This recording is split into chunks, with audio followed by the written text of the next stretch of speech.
What's up, world? Welcome to a new episode of the Janeau Show, Jeremiah's Point of View. As you know, this podcast video episode will be on my YouTube channel, Janeau Show YouTube channel. Go subscribe, watch all of the videos I've posted already for the podcast. Did two podcast episodes this week. Go to streaming podcast platforms everywhere and listen to those. Eventually got some announcements coming up soon. Some things I'm doing for the podcast, so be on alert for that. It's coming soon. And let's start this video, man. Let's do it. So yesterday I did a video, songs that have impacted my life and taught me lessons. Yesterday's song was about Beanie Siegel's "Feeling in the Air." Hope you guys, if you know the song, go re-listen to it. If you've never heard that song before, go listen to it now.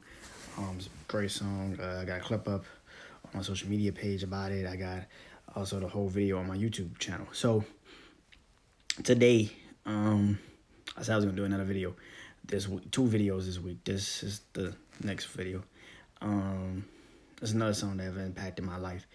From one of the greatest artists and one of my favorite rappers, top 5 dead or alive, Jay-Z. I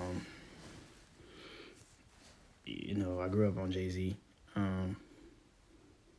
Like every person in my age bracket, you grew up on Jay-Z. So, Hard Knock Life was the first video I could really actually remember.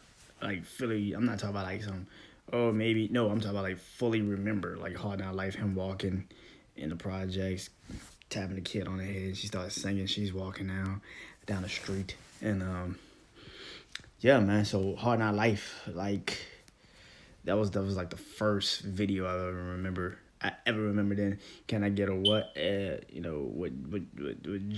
Ja Rule on there, and that was such a great video. And I remember Rush Hour coming out, and I was so hyped for Rush Hour, and then that video just set it off.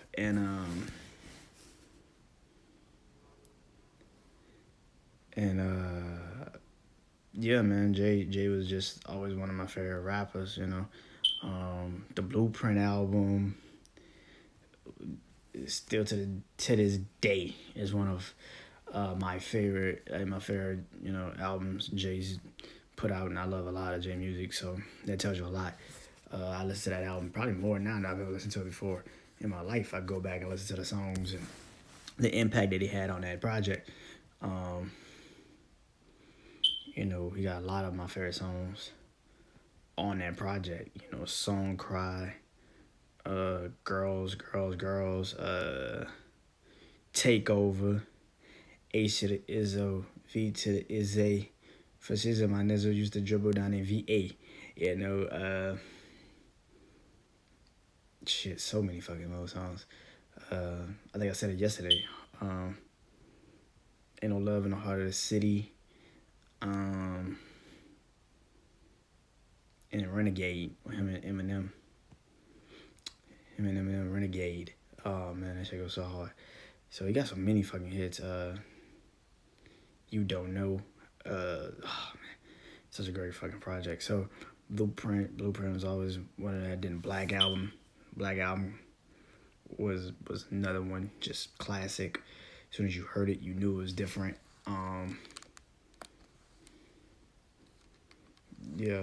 Black Album. So many great songs on there. One of my favorite songs off that project from Jay is Lucifer.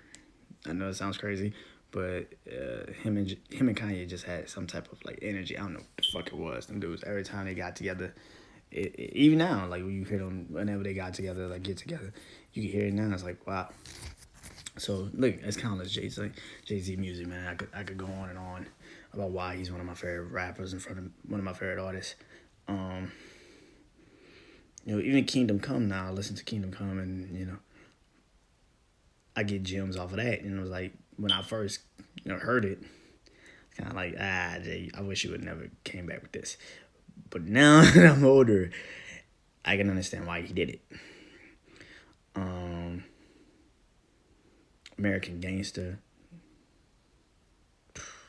That was the first time, him and Wayne did a song together. And Wayne's one of my favorite rappers. So, one of my favorite artists. So to see them two, that was really literally like looking at them. Jay passed the torch to Wayne. That was kind of cool. Even though Wayne wasn't really like, even though it was like Hello Brooklyn wasn't like a passing the torch song to a lot of people. Like Mr. Carter was. It still was a song. It still was something that we can all like be like, all right, this is pretty cool. And for Jay-Z at that time in his career, and people were saying Wayne is the best rapper alive at that time in his career, it was kind of cool to see them two finally do something, So it was pretty cool. Always wanted to see what would this world have been like if Wayne would have went to Rockefeller and signed with Janeau. Because I remember that when I was a kid, that was a rumor. And I was like, oh, man, that'd be so cool if Wayne ended up in the Rock, man, with all them, man. Oh, man. I probably would have got that I Can't Feel My Face project from him and Joel's probably by now. But neither here nor there. And then Ignorant Shit. Successful with him and Nas. Which they got a classic. I can literally say that's a classic song they got right now called Sorry Not Sorry. That's a classic song. I've not heard a lot of songs where I'm kind of already like, that's different. That's different, man. That's just a different fucking song, man. And it shows me how much I love music, but I love that type of music. You know what I'm saying? It's different levels of music, man. And I think y'all can hear it nowadays. Like, these artists ain't really putting in the effort to really, like, go out there and really put some shit in there. And no fucking artist is really trying their hardest no more to really, like, put some real good shit out there. Because they know how to work the streams. They know how to work the numbers. They know how to play these games with these motherfuckers. People gonna fuck with them regardless, man. They ain't even gotta get people to fuck with them. The machine's gonna turn up them numbers. Turn out them numbers for them. So I don't even think motherfuckers really put their craft. They don't really give a fuck about their craft. They don't want to get better. They're not trying to elevate themselves. They're not trying to push themselves. And that's why I respect artists like J. Cole and Kendrick Lamar and artists like that take their time with their music because they know they're about to shift the game when they do drop. So they take 3 years off. That's why some of my favorite artists do take 3 years off to go live life and enjoy life and understand what's going on. Ed Sheeran is one of my favorite artists. I'm still waiting for his new album. It might not come out maybe to the end of this year. Shit, probably don't come out to 2022. So I'm cool with it, though, because when he does drop, it's a moment. It shifts the music. So, but yeah, Sorry Not Sorry. If y'all never heard that song, I can't believe y'all would not have heard that song yet. But go listen to that song with him and Nas, and it's just like, man. But even the Blueprint 3 was like the first time he kind of like gave a lot of the up and comers some love. I think Drake was on that project, Kid Cudi, J. Cole. Jeezy and him. Anytime him and Jeezy get together, that's like one of my favorite songs. I don't know why, but him and Jeezy just got this energy, man. When them dudes get together, it's I like hearing them talk. I really like hearing Jeezy and Hov talk. It's like hearing Jay-Z and Rick Ross talk on songs. It's like it's a different level of consistency with that. And yeah, man, I like the Blueprint 3. I'm not talking about like Run This Town. I'm not talking like That to Auto Tune. I'm talking like really the Blueprint 3 songs. Like, I'm not talking about the songs he let out, like Empire State of Mind, all that shit. I like, Real As It Gets with Jeezy. I like Stars Born. I like Already Home. I like songs like that. Like, I like those types of songs. I look for the songs that maybe the radio won't play. That's what I like. I like music for that. I like albums for that now.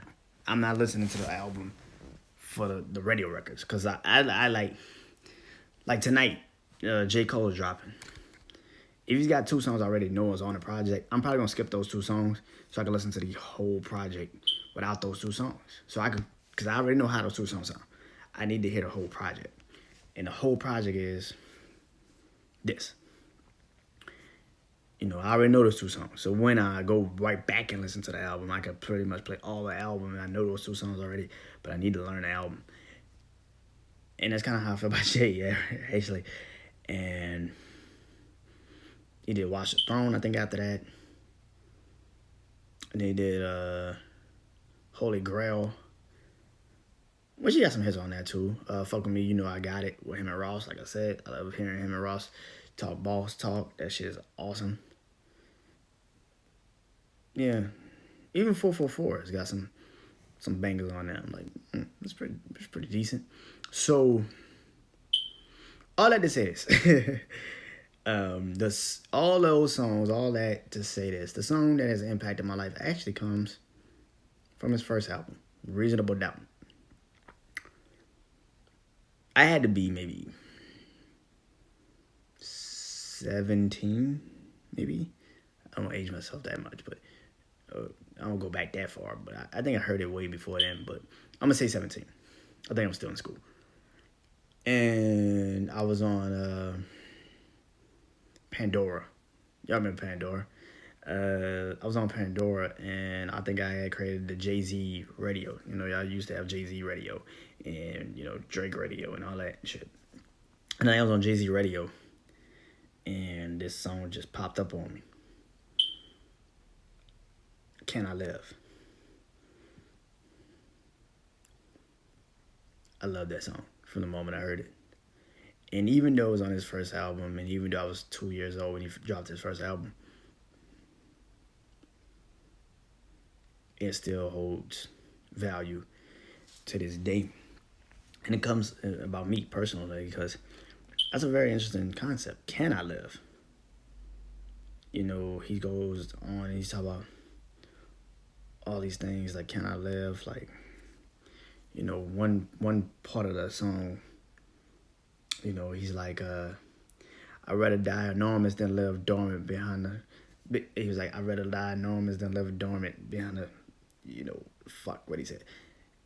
But he's like, I'd rather die enormous than live dormant. That's how we own it. Live at the main event. I better check them out. We own it. And he was just going, and it was just like, wow. And if you know what it is, dormant, you know what dormant is. It's like some shit you don't see. It's under the surface. It's under the surface. You never will see it. Because, you know, it's all these other elements around it. You know, I think they talk about this when, like, people have cancer. You know, the cancer was dormant. You didn't see it. We couldn't have seen it. But when we finally did catch it, good thing we caught it in time, because it was dormant. We didn't know what it was until we saw it. And it's kind of interesting to now listen to that song more and more. You know, I remember listening to like an old song. I think it was Wale's song, Bait, and on Bait Bait remix, 2 Chainz is on there. It was like, you know, I keep on eye open like CBS, which Jay-Z said, and Can I Live? He was like, I keep out open like CBS. You see me stressed, right? And it just those lines, like, when you listen to him rap on that song, and then the beat, again, it goes to music to me. The beat is very smooth. It's not like a lot of these beats now. It's smooth. It has no uptick. You know what I'm saying? It's smooth. It's you can hear every word, every pun, every lyric, and that's important to me. I love music, but I love rappers when they are actually giving you lyrics and giving you words and giving you things to listen to. So, and that whole Reasonable Doubt project is so dope. That's the one with Dead Presidents on there. Can't Knock the Hustle. Him and Big, Brooklyn's Finest. But y'all Jay-Z fans, y'all already know that. Can I Live is in him talk about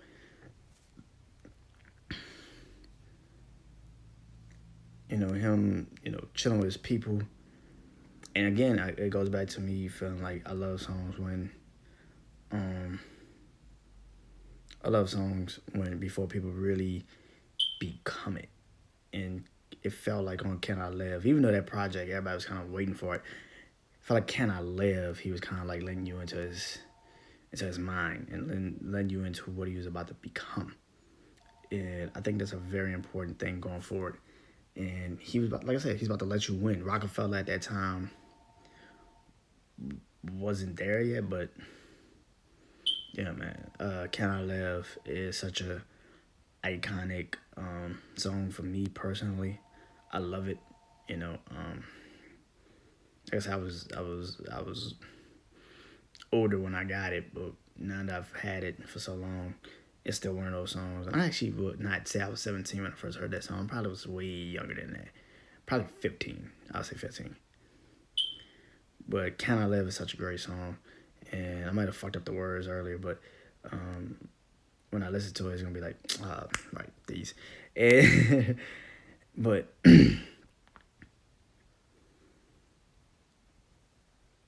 he also said something on the song. He's like,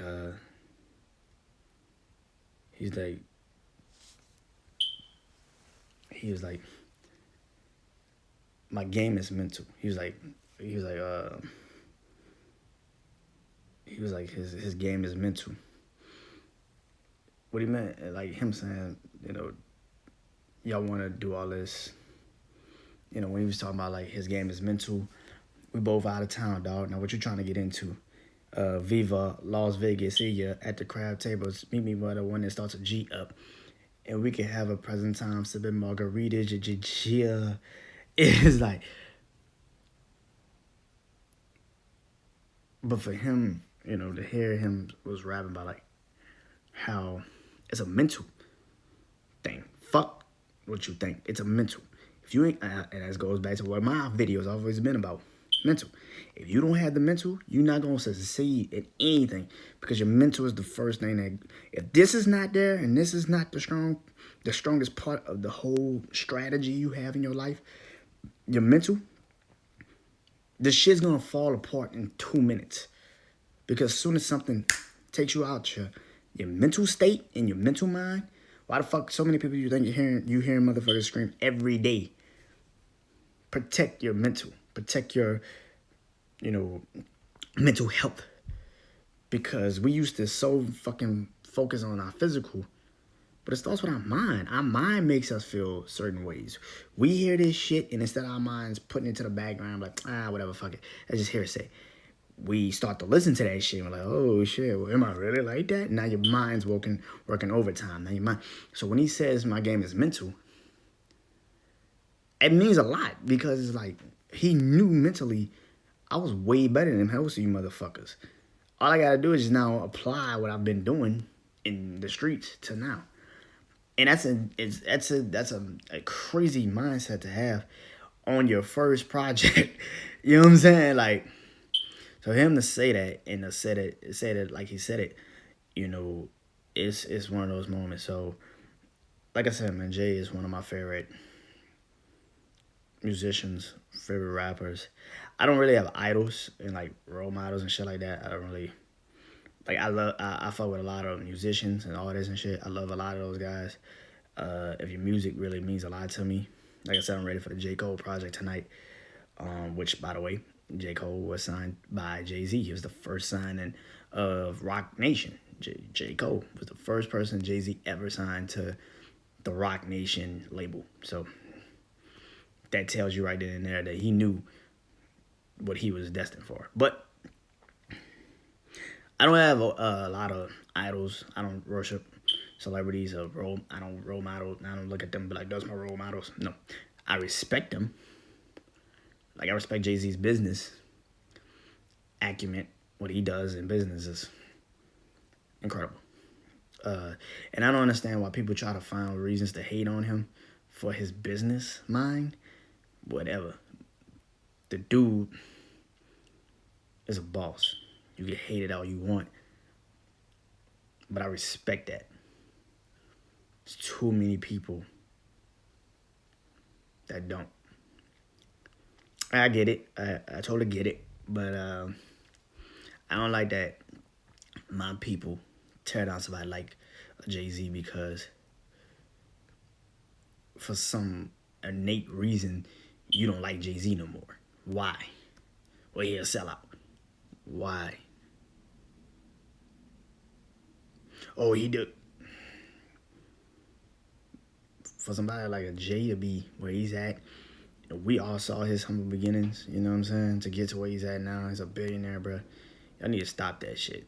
Y'all need to stop hating on motherfuckers just because you just want yourself to feel better. Look at what he's done, bro. Use that and fuel yourself. I don't even know what the fuck I could tell you. But yeah, Can I Live? Go to Apple. It's on, I think, Apple Music. Go listen to it. Reasonable Doubt is the album. Can I Live is the song. Once you hear it, you'll see why it's one of my favorite songs and why it's impacted my life. So, I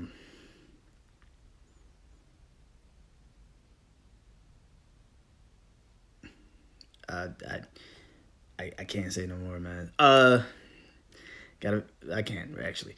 Another video tomorrow. Question of the week. I'm still trying to rack my brain for it. It's so many things I could go with it, but I think I got it, but I'm gonna still sleep on it tonight, and hopefully I give it to you guys early in the morning, so I don't have to change my mind again. I'll see you guys soon. New podcast episodes next week.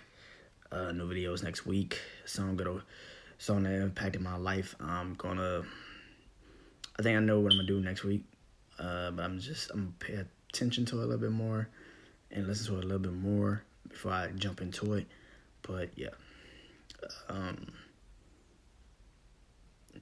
But this song of the week, this song that impacted my life is Jay-Z's Can I Live? Go listen to Reasonable Doubt. Yesterday I did Beanie Siegel. Go listen to the Becoming album and hear the Feel in the Air song. And I'll see y'all tomorrow. And if I don't see y'all tomorrow, I'll see y'all next week. Question of the week tomorrow. Last video of the week. Enjoy y'all day. I'm Brian Janeau. It's the Brian Janeau Show, Jeremiah's Point of View. Peace.